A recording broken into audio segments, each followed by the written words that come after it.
പാമ്പുകടിയേറ്റ് മറ്റൊരു മരണം കൂടി റിപ്പോർട്ട് ചെയ്യുന്നു. കുട്ടനാട്ടിൽ പാമ്പുകടിയേറ്റ് വീട്ടമ്മ മരിച്ചു. വൈശഭാഗം പുതുവന വീട്ടിൽ 65 വയസ്സുള്ള ഇന്ദിരയാണ് മരിച്ചത്. ആശുപത്രിയിൽ എത്തിച്ച് ആന്റിവെനം നൽകിയെങ്കിലും ജീവൻ രക്ഷിക്കാൻ സാധിച്ചില്ല. രഘുനാഥ് നാരായണൻ വിവരങ്ങളുമായി ചേരുന്നു. രഘു, എവിടെ വെച്ചായിരുന്നു സംഭവം?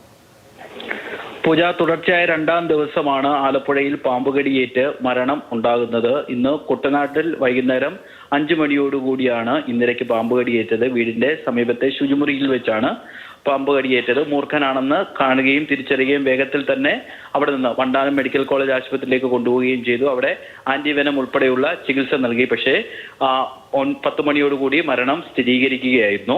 കുട്ടനാട് നമുക്കറിയാവുന്ന പോലത്തെ ഭൂപ്രകൃതിയുള്ള ഒരു സ്ഥലമാണ്. കുട്ടനാടിന്റെ തനി ഭൂപ്രകൃതിയുള്ള സ്ഥലമാണ് വൈശംഭാഗം. പാടവും വെള്ളക്കെട്ടും അങ്ങനെയൊക്കെയുള്ള സ്ഥലമാണ്. സ്വാഭാവികമായിട്ട് തന്നെ അവിടെ പാമ്പുകളൊക്കെ സാധാരണ നിലയിൽ ഉണ്ടാകാറുള്ളൊരു പ്രദേശം കൂടിയാണ്. ഈ ആശുപത്രിയിൽ എത്തിച്ചപ്പോൾ ആന്റിവെനം നൽകിയിട്ടുണ്ടായിരുന്നു, എന്നിട്ടും ജീവനഷ്ടമായല്ലേ? അതെ, കാരണം ഈ വണ്ടാനം മെഡിക്കൽ കോളേജ് ആശുപത്രിയിലേക്കാണ് കൊണ്ടുപോയത്. പാമ്പുകടി ഏറ്റെന്ന് ഉറപ്പായിരുന്നു. ഇന്ദിര വീട്ടമ്മയും കണ്ടതാണ്, നാട്ടുകാരും കണ്ടതാണ്. മൂർഖൻ പാമ്പാണെന്ന് തിരിച്ചറിയുകയും ചെയ്തു. അതുമായി ബന്ധപ്പെട്ടുള്ള ചികിത്സകളെല്ലാം നൽകിയെങ്കിലും ജീവൻ രക്ഷിക്കാനായില്ല.